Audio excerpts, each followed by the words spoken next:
Welcome back to the panel discussion, Strategic Threat Intelligence and Governance, sponsored by Anomaly on Federal News Radio, part of the Federal News Network.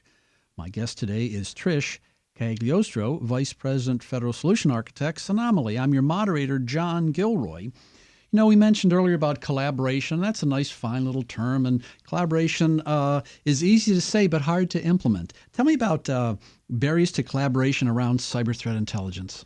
When you talk about collaboration and security, the answer of receiving shared intelligence is an easy one. People want extra visibility. There's an easy value proposition there to industry. Where it gets more complicated is around the sharing the data that you produce and that you collect. And essentially because the wider the distribution, potentially the less valuable that intelligence becomes. And so from an organizational perspective, one of the biggest barriers to entry for collaboration is actually getting organizations to be willing to produce and share their own intelligence. And it becomes complicated because organizations that you normally would compete with are often going to have the best and most relevant intelligence for your network. So that to me is a really important element of it. And the other piece of the barrier to entry for collaboration is that we have to find a way to make it a priority for organizations. I think ultimately this is getting better. And I think one of the ways that we can do this is by enriching the intelligence that they're receiving. One of the most difficult things in the world as an analyst is when I tell you an IP address is bad, because then you're like, it's bad. Well, what kind of bad? Is it a scan? Is it, how confident are you that it's bad? Essentially, there's a whole bunch of additional data that I need. So I think from an analyst perspective to facilitate collaboration, one of the things that we can do to address that barrier is to essentially enrich the intelligence in programs like the MITRE ATT&CK framework, programs like STIX and TAXII, where you're pulling in actor profiles or attribution, ultimately enrich that intelligence and help the analysts want to be able to share. You know, when an outsider reads about collaboration, they hear this phrase that seems funny from the outside: event information. and if you have an event you want to promote, but that's very, very carefully guarded secrets for some companies there, and they want to protect this event information, whether the IP address is dynamic or static, or if it's valuable or not valuable. So I can understand why it could be considered to be proprietary information, couldn't it? Absolutely, and especially because the big admin, and I would say one of the biggest moments that we've had in information sharing was the Cybersecurity Act of 2015.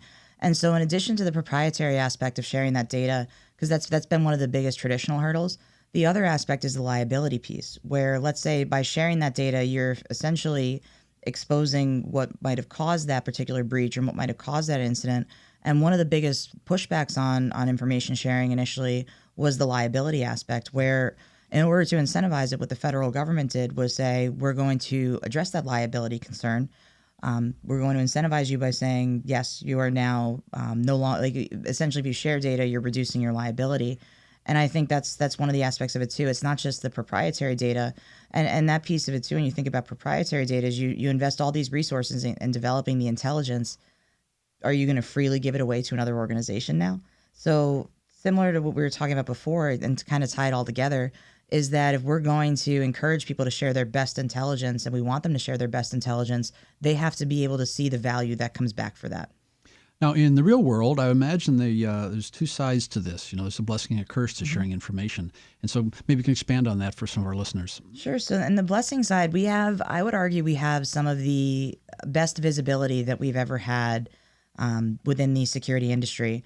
Threat intelligence, there's an overwhelming amount that's available. There's premium feeds, there's open source feeds, there's potentially unlimited intelligence that's available to an organization. So in that sense, it's a blessing that I potentially can have unlimited external visibility into my external risk and my external attackers. On the flip side becomes, how can I use that data in my organization? And so now that I have the visibility, I want to use the visibility. And the curse aspect of it becomes, I have to make sure I architect and I engineer my solutions in my environment in order to account for this. So, for example, one of the things that we've done as Anomaly with the Anomaly Threat Platform is that we've dealt with the fact that you essentially can take hundreds of millions of indicators and compare that against hundreds of millions of log sources or events per day or something like that. SIEMs weren't designed to do that. And so as we're thinking about threat intelligence, we need tools that can handle kind of the big data problem of threat intelligence. Otherwise, that visibility isn't really as useful to us. When it comes to sharing intelligence here, we know that the bad guys are sharing intelligence. I guess it's up to us to share it as well. Do you think this is going to make progress in the next 2 to 4 years? So I really hope so. And I think you've seen you've seen a lot of the barriers to entry and that go away, and a lot of the hurdles and a lot of the reasons why we don't share. I think for the next 2 years, right now, where I would argue is that we've got the automated transmission of intelligence. We're past the point where people are emailing or calling each other with intelligence, which is positive because that's where we were realistically 2 to 4 years ago. Now we've automated that transmission. To me, the next step is twofold. There's two goals in mind that I have that I would love to see over the next 2 to 4 years. One would be the automation of the generation of that intelligence. So rather than a human actually doing all this analysis and doing all that research and then ultimately deciding to share something, actually committing as an organization to say, if something meets this criteria, I will automatically share it. There's no human in the loop.